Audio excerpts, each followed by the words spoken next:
A lot of you guys know me for Boss Up, my current project.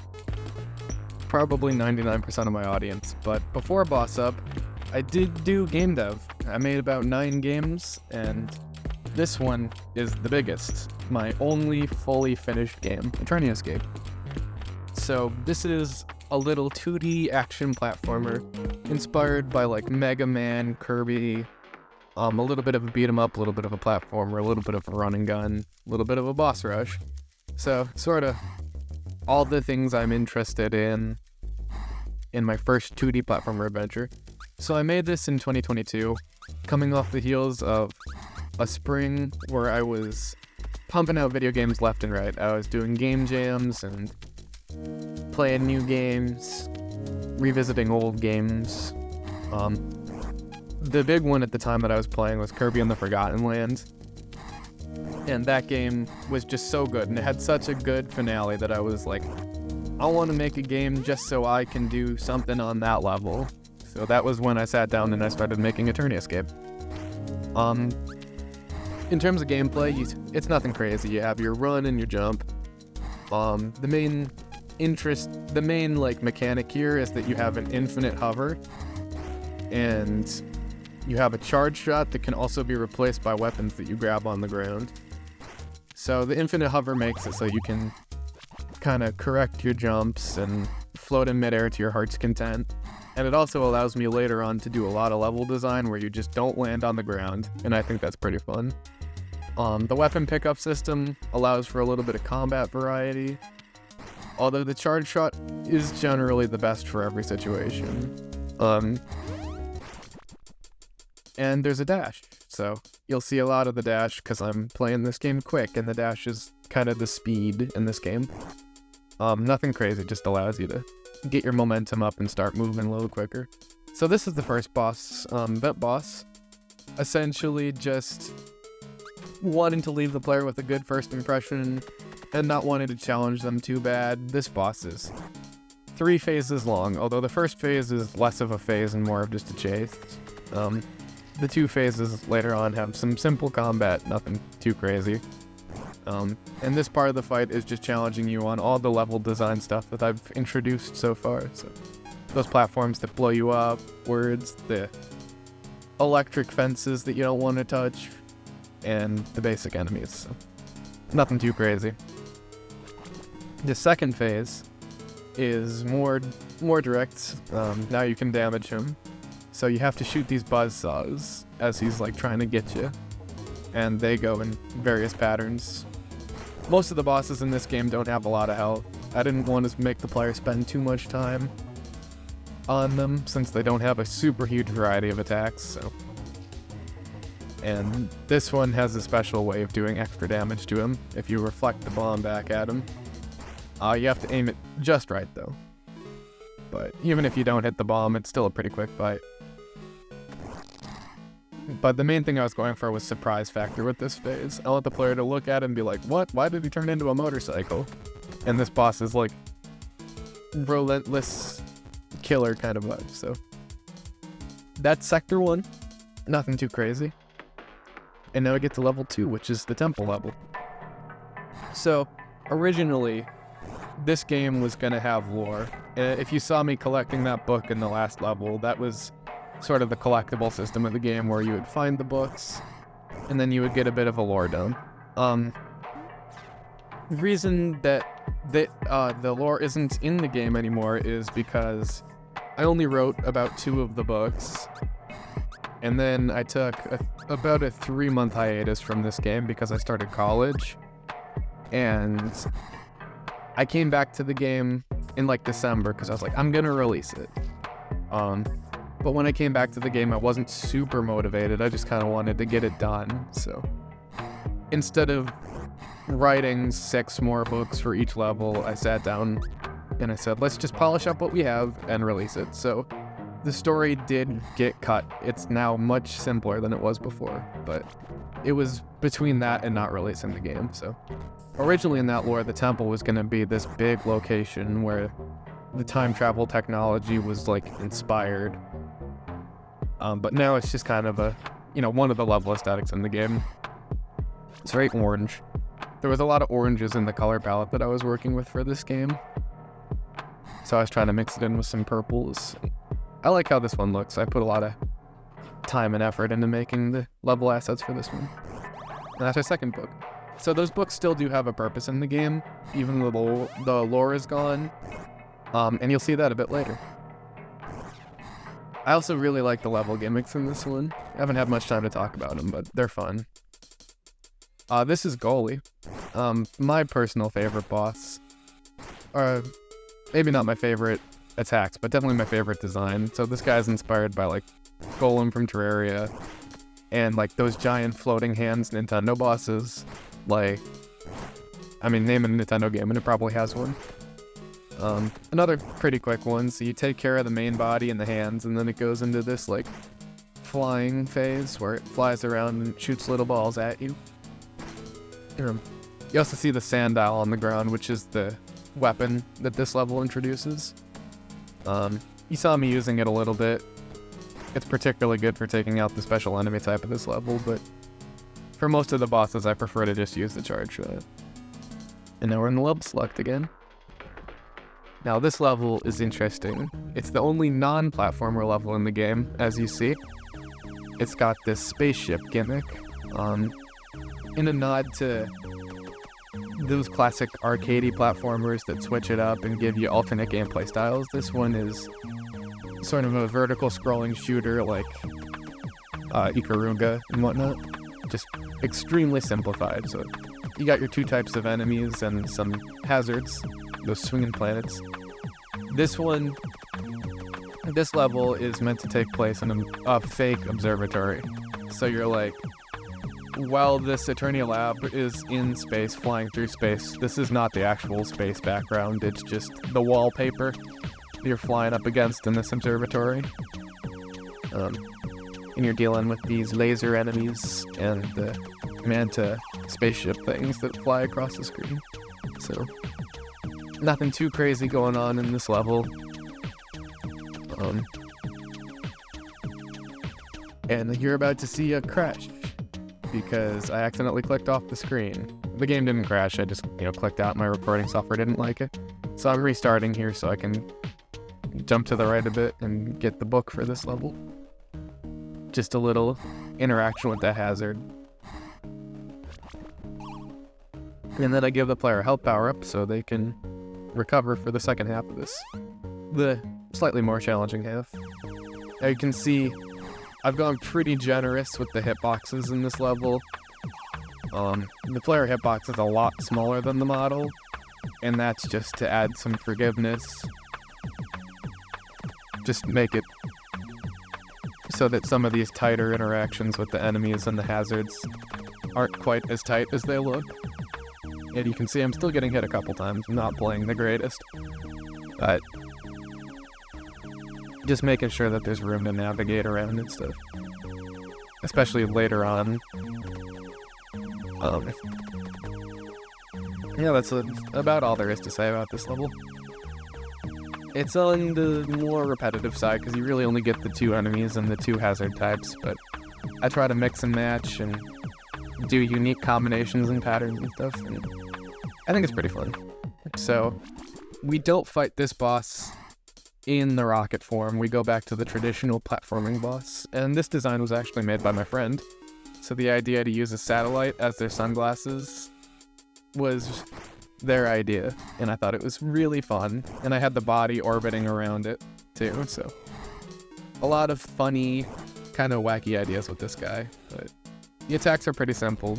He just shoots out those beams, the vertical beams, and the sonic blast attacks, so yeah, not too much going on with that one. And that's level 3. Now we're getting up to the forest level. So this is where the Eternia Labs would research and conduct their studies on biological creatures. So you can see in the background that there's animal tanks with skulls in them, so kind of implying some dark things about what they were doing here, but nothing too over the top. This level is a big snooze fest, to be honest. I don't like this one very much. the aesthetics are fun, the biotech combination is fun, but a lot of this is stop, shoot the vine, wait for the thing to line up. And later on, there's a honey bubble gimmick where if you touch the honey bubbles, you get slowed down, which is just like more annoying than it is dangerous. So, I think my biggest problem with this level is that the vines don't die in one hit. So you have to sit there and like wait for 2 butterflies to explode, or shoot it like a bunch if you're not using the butterfly power-up. I like this thorn gimmick. I think it's pretty fun to destroy the thorns, and that comes back in this level secret. So if I had focused the level more on like clearing things away and speeding through, it'd be one thing, but yeah, this is definitely one of the slower ones in a game that's already not super fast-paced. So. Although this honey bubble mechanic would go on to inspire the maple syrup mechanic in the Waffle Time boss fight and boss up, so that's a little Captain Atria lore for you guys. Here's the aforementioned secret. So, just a big room of brambles, and you have to use the butterfly to clear the way and look for the book, but since I already know where the book is, I'm just gonna go straight for it. And then when you respawn, it clears out some of the brambles so that you don't immediately take damage. Because I'm not evil. Although this level would lead you to believe that I am, a little bit.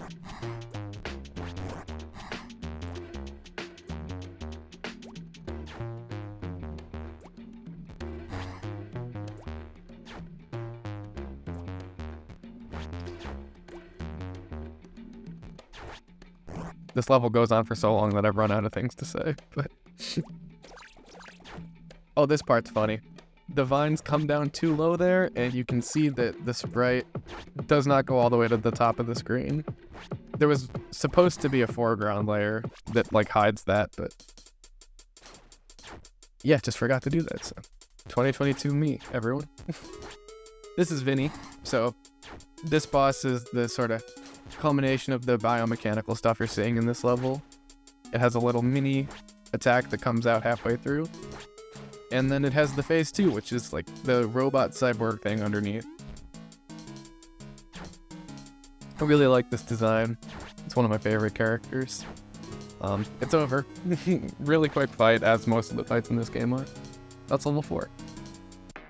And level 5 is the prototypical factory level. So this is where all of the security robots are made. So that's you and the other security robots that you see later on. This one is inspired by your, like, Donkey Kong Country factory levels and stuff. And it has this magnet gimmick, which is probably my favorite gimmick in the game. So normally this game is very horizontal. Mel doesn't have much horizontal movement, or much vertical movement. So this is the one level in the game where there's a lot of up and down, lots of verticality. The magnets don't exactly function completely correctly, but you know, it was one of those things where the programming was decently difficult, and I'm pretty proud of how it ended up. And also these plane enemies are really funny. They just fly through everything and chase you through the entire level if you let them. Fun little level design thing there. I also introduced the spinning blades right before the second half of the level, just as a little taste of what's coming next, and then I test you on them. So those spinning blades are pretty fun to maneuver through too. You have to like keep their speed. Combined with the magnets too, it's like, when do I release from the magnet? And then we have a little bit of a weird bonus stage. So this one is more puzzly. It has that enemy there to like get you to shoot at it, and then hopefully you end up shooting and hitting the button and realizing that, oh, I can press the button to make these fans spin rather than automatically spinning. So that one's a fun challenge, kind of controlling the spin and making sure not to... If you do touch them, it's an instant kill, so you have to actually make sure that you're like getting through all of it and not just iframing your way through. There's a little invisible wall there to stop the player from floating over this entire section, because otherwise they could use that verticality to just skip this entire thing. Which is another reason why there's not a whole lot of verticality in this game.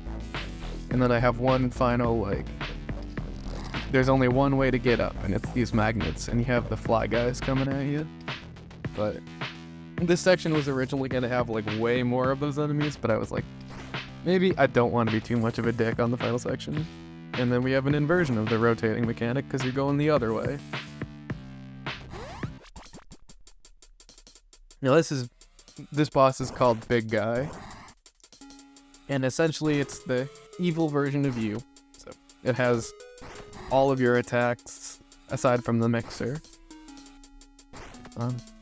It can sometimes be a little buggy, as seen here by the charge shot not firing. But he does, the sand attack to cover the ground in sand and to create a source of danger and to get you to, jump off the ground. And he shoots the moths at you, which is, the evil version of the butterflies that you shoot. And then phase 2 is entirely unrelated. This guy comes out, and if you look at the sprite, it's just a little green guy in a hamster ball. I don't know why, but I love him. So that's level 5. And now we get onto this sick final level introduction, which is my favorite thing in the entire game. And you see here the elevator buttons break, so you're forced into the final level, but if you reload the game, it just puts you on level 5. So you can go back and play more if you missed the collectibles and you want to go back or something.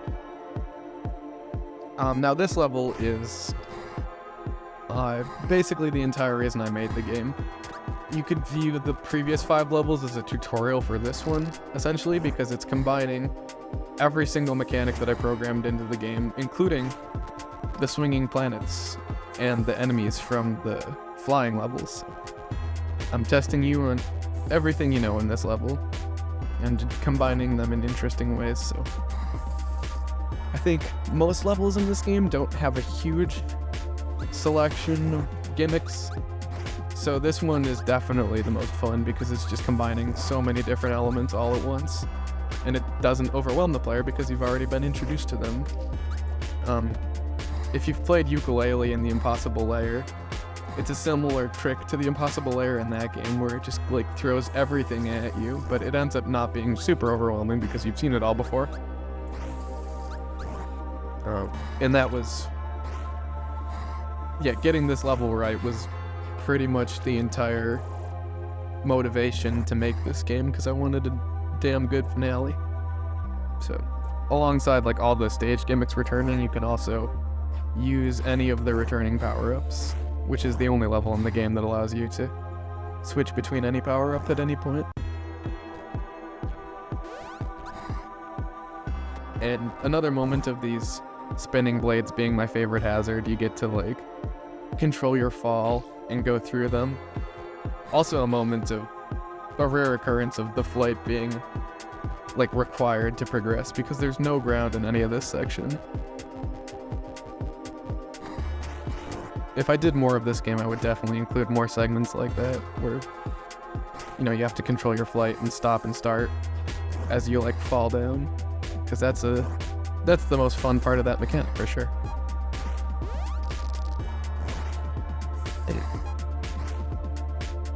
This brings back that little puzzle from level 1, where you have to use the beater to hit the bombs towards that guy. Really, the only thing in this game, aside from the secrets, that can be considered a puzzle. And then you just get a fun little moment to beat up on these robots, because why not? Now we start the other flying segment in this game. You thought there was only one? You were wrong. So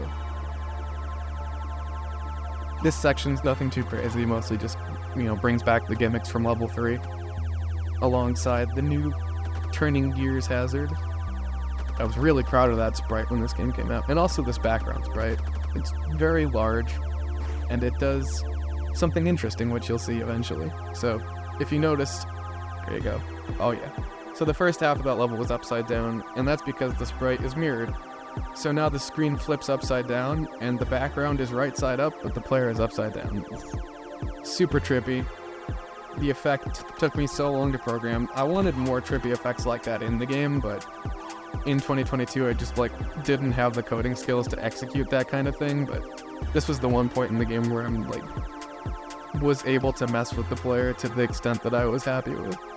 And then you get to choose your weapon for the final fight. So again, I just go with the charge shot because it's the speedrunner's choice.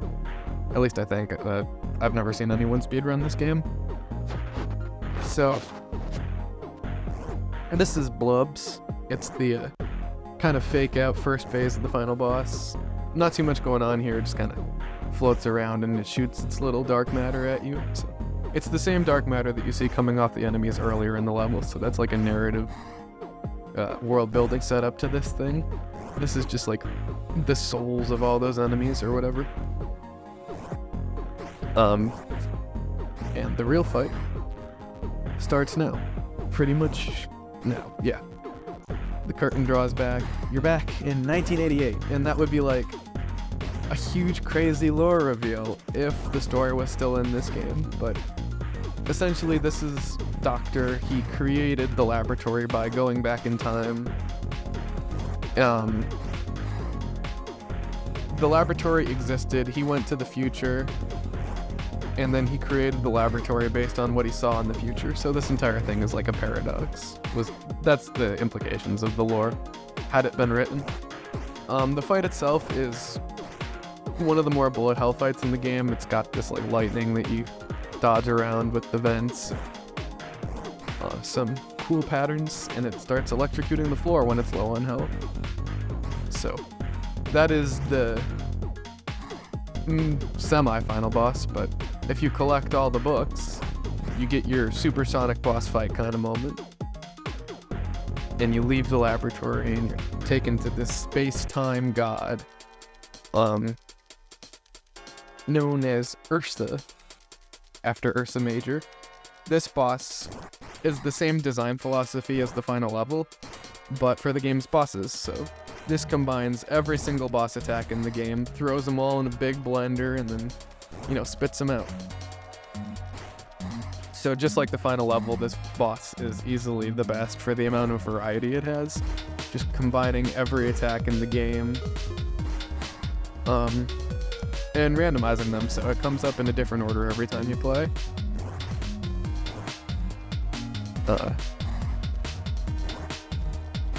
Sometimes you can get the same attack multiple times in a row, so I'd probably handle the randomization differently, but still really fun. Still really nice boss. Definitely my favorite one. And the sprite was just like, oh, I love this guy. I love his weird little time eyes. So then, like any good supersonic final boss, it has a real final phase. And I mentioned earlier that level 3 doesn't have a rocket ship boss, but this one does. Sort of.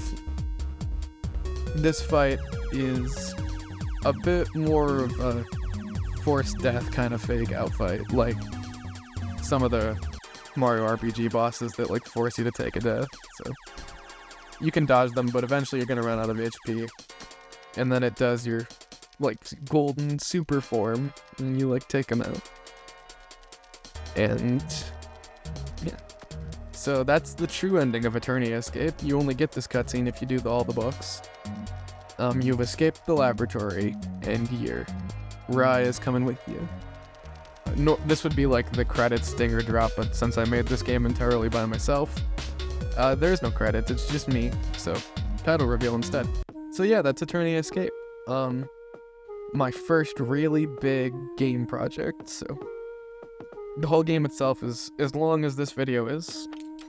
If you die, it's longer, but yeah. So this game inspired a lot of the artistic trends that you'll see in Boss Up, and as a special little reveal for you guys for sticking through to the end of the video, I'm putting all of the Eternia Escape bosses in Boss Up, and that's next week's devlog. So I hope you guys are looking forward to that. Thank you for watching the dev commentary. You can buy Eternia Escape on my itch.io if you'd like. And yeah, subscribe if you liked the video, and I'll see you in the next one. Bye-bye.